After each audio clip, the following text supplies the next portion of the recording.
Welcome back to MPL Recall, and this is a segment we'd like to call The Clash. Magdadebate kaming mga guests dito sa MPL Recall, and we're gonna be talking about this topic right here. Ang paggamit ng TP sa isang competitive match.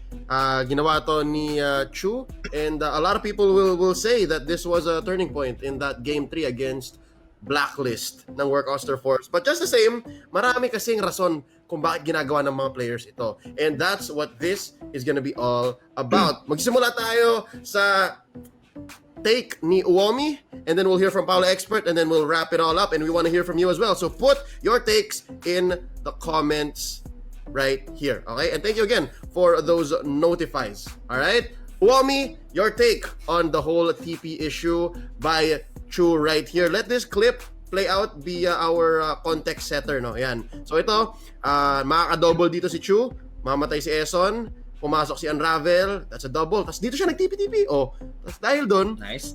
baka yun ang turning point, naging sandwich. 'Di ba? Pumasok si Wise, pumasok si Oheb, and pareho sila ditong madededo.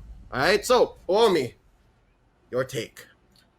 Man, I have to clear it out first that TPing is unnecessary. I know it's part of culture already. I do it as well as in normal games, in classics. I do it as well. Sometimes in ranked when I have a big outplay, I do it as well.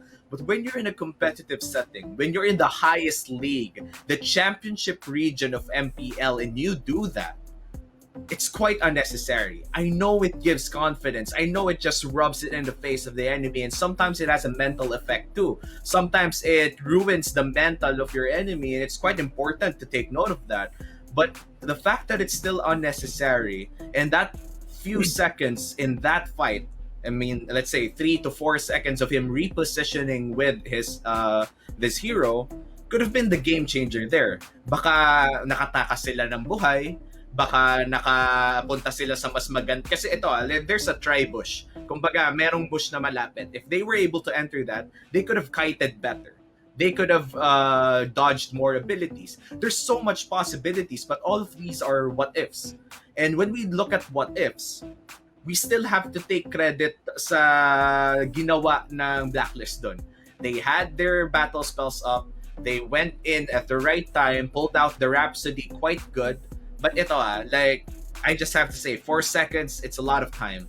If they were able to go away from that fight, I would fair to say that Work Oster Force could have won that series and could have put out a statement out there. And I hate to bring it out of the game, but I have to take note as well that these players are young kids. They're up against veterans like Oh My Venus, and when you beat these people, it just gives you so much swagger in yourself. Yo, we're winning this game. We're gonna take this series. It's unreal. You need to understand that these players feel these emotions inside the game.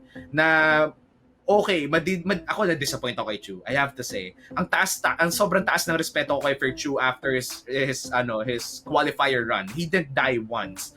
I felt like he was the anchor of Work Oster Force. Like, he's the one that, even if they're all young, like, he's the one that would pull them all together. Like, he's the glue of the team.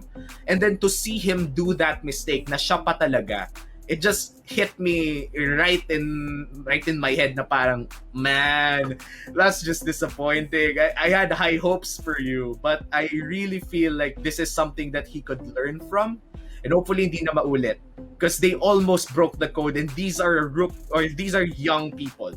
They almost defeated Blacklist, but in one moment of immaturity, it changed it all. I mean, at the end of the day, kaya ba nilang matuto from this? That's the question. Okay, take. All right, Paulo, your turn. What happened here? What are your thoughts on the whole TP? Sa akin naman sa pag-TP, okay lang naman. Basta ilugar nila yung pag-TP nila. Pag naapektado na yung resulta ng laro dahil sa TP nila, that's their fault. If I was the coach, oh man, lagot talaga sila sa akin after the match. It's not gonna be a good day for you. In that case, talagang wala sa lugar eh. Yung K2 at least, wala sa lugar. Di katulad ng ginagawa ng, let's say, ng Brent, pag nananalo na, di ba? Pa-destroy na yung crystal, doon pa lang sila magtitipi, yung blacklist, nag-TP, panalo na. Yung ganun, tama mo sa lugar. Hindi yung hindi ka pa sure tas matitipi ka. You could have gotten objectives. In that specific play at least, kung hindi namatay si Claude at saka was it an Angela or was it a Raph? It was an Angela. I believe. Yeah, it was an Angela. Kung di sila namatay, that should have been a bot lane tower, first tier tower, and that should have been another turtle top lane. Tapos snowball pa si Claude. Pag nag-snowball si Claude, oh man, the Blazing Duet will definitely hurt. Yung sustain ng blacklist, non-existent kung nag-snowball ang work doon. Okay, all right. There is here a thought on something that happened at NACC. BTK did something, and I want to hear just your take from that, Paulo. Para lang busog, para kompleto ang thoughts natin. What happened there? Well, that was different. Well, obviously we don't have the clip, pero since super one-sided kasi ng game, what BTK did against Gosu on the grand finals of NACC is they fell in line on bot lane, mid lane, at saka yung sa top lane, isa-isa. So, nauna sa bot lane, they fell in line, and then they started spamming the TP and this like the same emote, the one with the golden walrus that's right. like flexing. And then they fell in line again mid, TP again, sticker, and then they fell in line at top lane, TP again, sticker. And people think it's unprofessional, but since they were winning so much, I just thought like, oh man, I guess they do deserve to kind of flex a little bit and show superiority. Kasi nanalo naman sila eh. Kung natalo sila, di sa kanila na yun. But yeah, there was no objective to take anyways at the time. There was no objective to take. So they had all the time to TP. They were just freezing lane at the time, so okay. All right. Sige. Point taken. All right. So there's a few thoughts from Moami, a few thoughts from Paulo Expert. Let me weigh in just a little bit on this whole topic. Kung coach ako nung team na yon, hindi ko sila papagalitan. Here's why. The whole TP situation, I believe, I don't need to hear the explanation from the players. I believe they're professionals. Alam na nila kung ano ibig sabihin kung matalo sila dahil doon. And natalo nga sila dahil doon. So that means right now, the lesson is out there. The lesson is in every other post they see when they scroll social media. I don't have to scream at them. I don't have to tell them. Kasi alam na nila yan. Tama si Uomi, they are young. But just the same, they are professionals. And they are on social media. They can read. They know what it means to have lost in that context. So, where does this go from here? I think, mali din naman kasi. And hindi naman siya completely mali because there's 2 points I'd like to bring up as to why I think TP is necessary and TP is in our game. Not the recall button, but the whole act. One, it's mechanical muscle memory. Sanay sila na kapag naglalaro sa scrims or sa ranked, when they do something good or after a sequence of moves, susunod na yung TP button.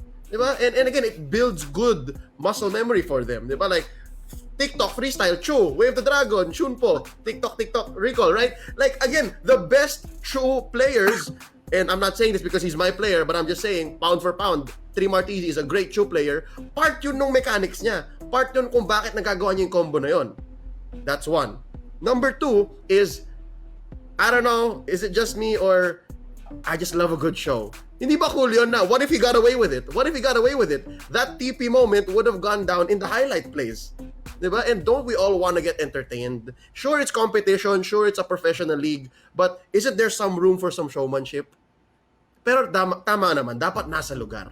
So, again, it's just those 2 main points that I want to bring up. And sana maisip natin yon. Sana makonsider natin. And yeah, let me know. Put it in the chat, guys. Let us know. Let's make this a discussion between you, me, Uomi, Paulo Expert, and the whole MPL community as a whole. Alright? Let us know. And sa aming pagbabalik, we're gonna go into a quick break. We're gonna do our weekly MPL team power rankings. Magbabalik ang MPL Recall.